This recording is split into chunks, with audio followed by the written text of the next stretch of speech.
রাজনীতির ময়দানে এবার রাজ্যের প্রাক্তন মন্ত্রী পরেশ অধিকারীর কন্যা অঙ্কিতা অধিকারী।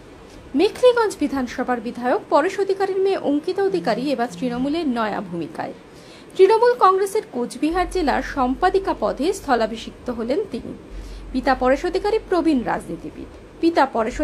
প্রবীণ রাজনীতিবিদ। পালাবদলের মরশুমে যোগ দেন তৃণমূলে। জোড়াফুল শিবিরের হয়ে কাজ করেন অঙ্কিতাও।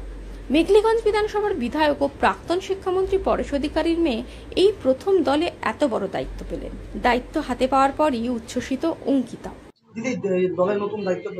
হ্যাঁ, আজকে আমাদের কোচবিহার জেলা সভাপতি হিপ্পিদা ওনার নির্দেশক্রমে আমাকে যে দায়িত্ব দেওয়া হয়েছে সেক্রেটারি পদে, আগামী দিনে দলকে যাতে সুষ্ঠুভাবে পরিচালনা করা যায় সেই দায়িত্ব আমি যথাসাধ্যভাবে পালন করার চেষ্টা করব।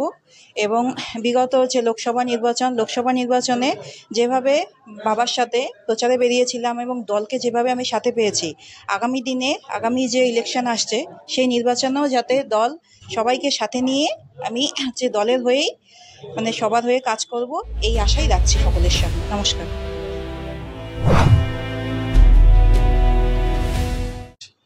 তার সাথে আরেকটি খবর, এই বিধানসভা কেন্দ্রে আমাদের বিধায়ক প্রাক্তন মন্ত্রী পরেশ অধিকারীর মেয়ে অঙ্কিতা অধিকারী, তিনি এই বিধানসভায় গত নির্বাচনে সামনে দাঁড়িয়ে উনি লড়াই করেছেন।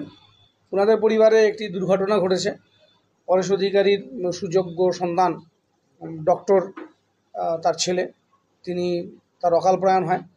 তো তার ফলে বাবার সাথে রাজনীতির এই আঙ্গিনায় অঙ্কিতাকে অনেকটাই সময় দিতে হচ্ছে এবং তার ফলে অঙ্কিতাকে আমরা তার রেজাল্ট দিয়েছেন তিনি, এবং গত নির্বাচনে আমরা এই বিধানসভা কেন্দ্রে জয়ী হয়েছি।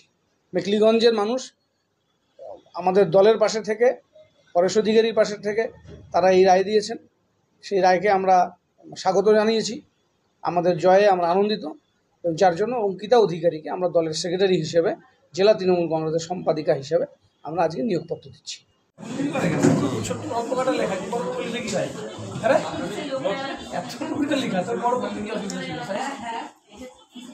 লাইব্রেরি